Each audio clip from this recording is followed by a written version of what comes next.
I'm Elizabeth Henson. Welcome to the Messy Success Podcast, where I'm helping creative dreamers and overachievers tackle business and life. After 6 years of being my own boss, I finally unraveled a tiny bit of what it takes to survive in this amazing world of being an overly creative entrepreneur. I'm your business bestie, here to help you with all those big ideas and to normalize some of the day-to-day struggles that we all share. My mission is simple. I want more women to make a living doing what they love and to feel good about themselves in the process. The best way to start? We can't do it alone. So welcome. I hope you'll hang out with me here where it's totally okay to be messy. All right, hello, and welcome you guys to episode 11. Today we are going to be talking about living our legacy out loud. I have gotten so much great feedback from last week's episode with Jess all about social media.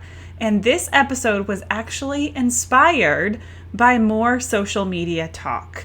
So this began having conversations with some close friends of mine about social media and what is this going to look like for our children growing up. You know, as parents, we are all sharing pictures and video and stories of our children online. And you might have a select few people in your life who have kind of made this decision to not share their journey online, whether that's their own life, their children. It looks different for everybody, right? But I was having this conversation about, the choice to share our children versus not share our children. And it had me digging really deep and trying to be really intentional and asking myself, why do I feel the need to share my children on social media? Like, why is this the thing? Like, why do we all do this, right? And of course, my platform is a little bit different because I use social media for my business, and my business marketing and life is very much intertwined with my personal life, right? Like, my personality is such a big part of my brand. My family is such a big part of my personality. And while I am not as open as many are online, I am very much a sharer of my family and my children and all the things, right? So why do I do this? Why do I feel that this is important? And this is where the conversation got really meaningful for me. I think a lot about my own family and my own upbringing and the pictures and the stories that we do have. And I think about my kids and how they have access to all of this content and sharing that I have done on social media. And we don't know how they're going to react, right? Like, all of our kids that we're raising right now, they may be so upset that we have put all these pictures of them online, or they might be really happy. But my thought process is that Gracie and Madison will be able to look back and read so many things from everyday life. They will know how obsessively loved that they are by my husband and myself and their grandparents and their aunties. I mean, we all just rave about those kids and how much we love them. And it's so cool to me that when they grow up, they will be able to go back and read through all of those moments, not just the clinical milestones, okay? Not just the first dental visit or the first haircut. I mean, that stuff is really cool, but the everyday life, the tickle fights with their dad, Madison and Gracie chasing each other around the kitchen island, round and round and round, and the giggles and the stories of their birth or them meeting for the first time. One of my favorite images is Gracie and Madison meeting for the first time. I actually just shared that on social media last week. Again, I've probably shared it a couple of times. And I love that image. I had that image blown up really big and printed in both of their rooms because I just think it's so special. Gracie's little finger touching the side of the little hospital cribby thing. I don't know what you call those. So I know that I have made this decision to live very consciously and very intentionally online, to leave a legacy for my kids and for my family members. And I try really, really hard to do two things. One is to obviously be true to who I am and be as authentically me as I can be, but also to do things that will make them proud, right? Just like we talked about with Jess last week, we have a responsibility to use our platform for good, whether that's big or small, to use our social media voice to do things that matter, right? So I know that I work really hard for my kids to be proud. And that doesn't mean that I don't have flaws or that I don't complain or that I don't ever have negative energy, right? But I know that everything that I'm living out loud, everything that I'm doing on social media, my kids will be able to reflect back on. So I'm living very intentionally to leave a legacy that matters for my kids, right? A legacy of someone who wants to make a difference, who wants to do good in the world, who wants to speak out about things that matter, but they can look back and they can read and see the cadence of my personality. To me, that's so different than just the milestones, like, okay, the first day of school, that's great. But what about those really important every single day moments? Madison singing her heart out. Oh my gosh, I love it. I would love to be able to look back on my own childhood and see some of those everyday moments. I mean, of course we have photographs, but to really see and read the words that my parents would have written about me on a daily basis, I think that that's so cool.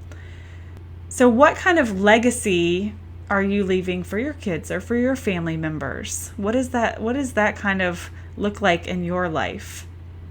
Are you a sharer on social media or are you more private? I think I'm a little bit of both. I think people think that I share everything or assume that I share everything or assume that my life is always great. But I posted last week about, how everybody's going through something. And we should always practice kindness.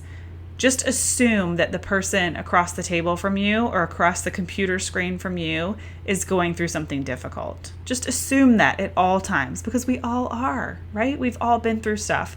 We have had loss in the last year. We have had sick family members in the last year. There has been a lot that has happened in the Henson home life that we have chosen not to share at this time. And I will, at some point, share a lot of that stuff because I'm a sharer, but I'm also extremely respectful of my husband and my family.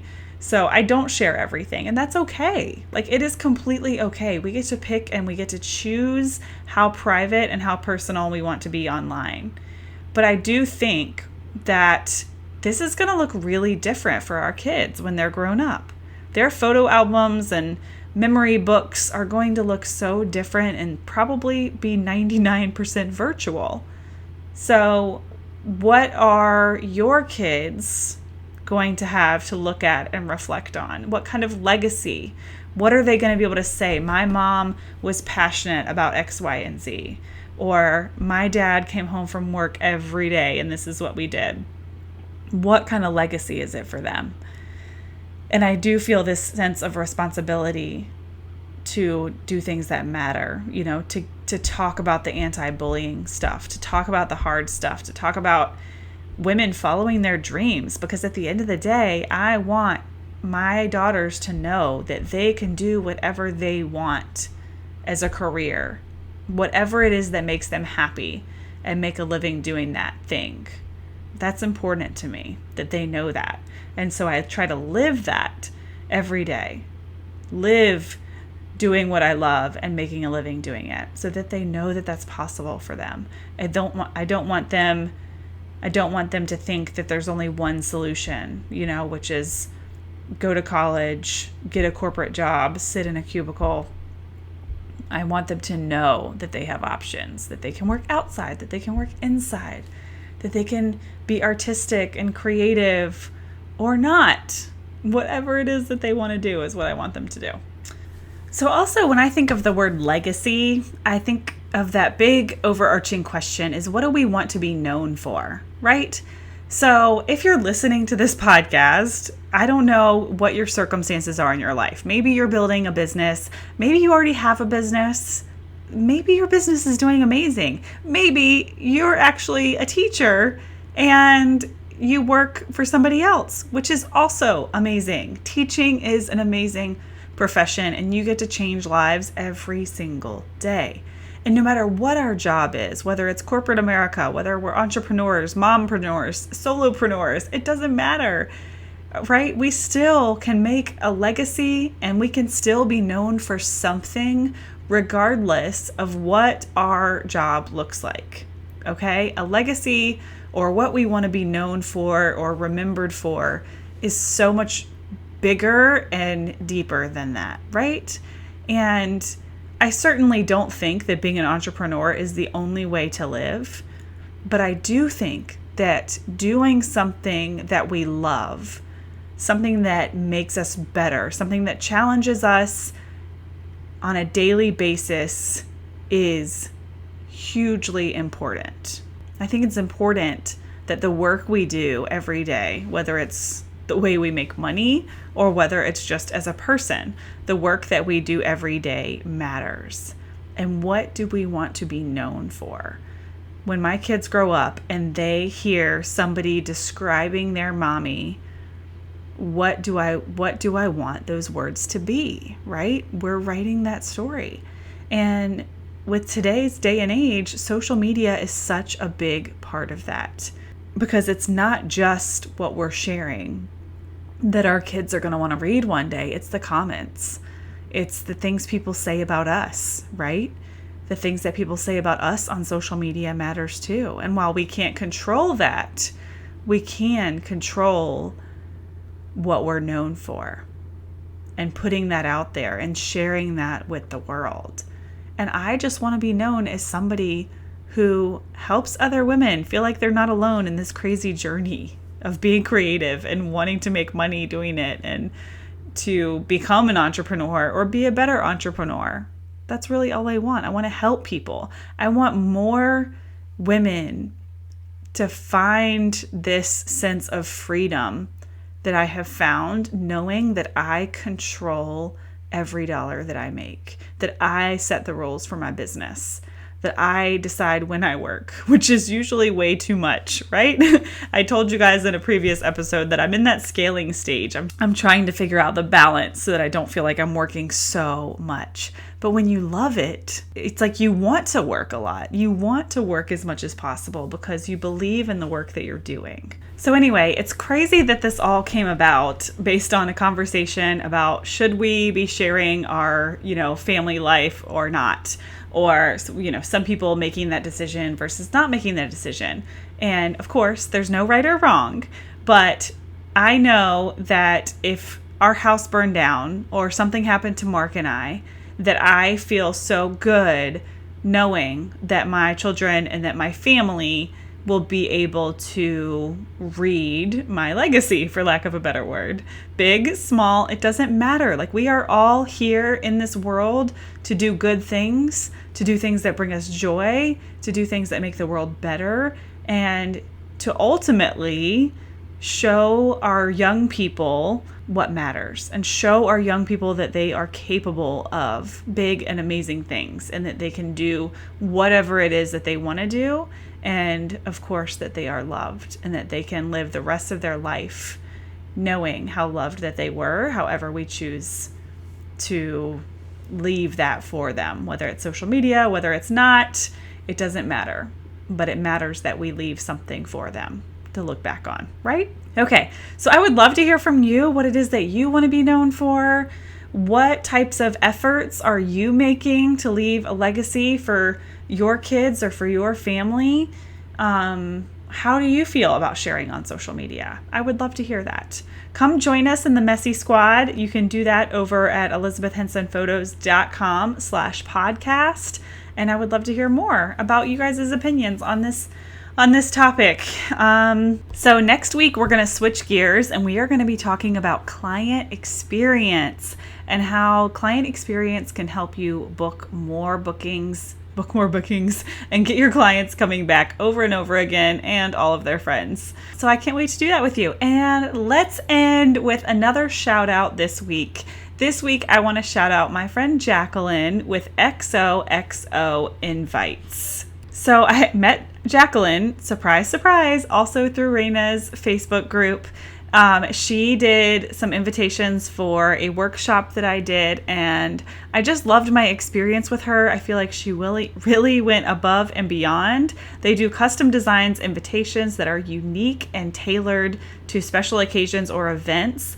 And Jacqueline takes so much pride in wanting her customers to feel like family and be welcoming and professional. And I was blown away by my experience with her and her ability to create effortlessly exactly what it was that we wanted, and with so much generosity and so much kindness. She's been such a big supporter in the podcast. I love getting to know her on Instagram, so I just wanted to share a little bit of love to Jacqueline with XOXO Invites. You can definitely check her out at xoxoinvites.com.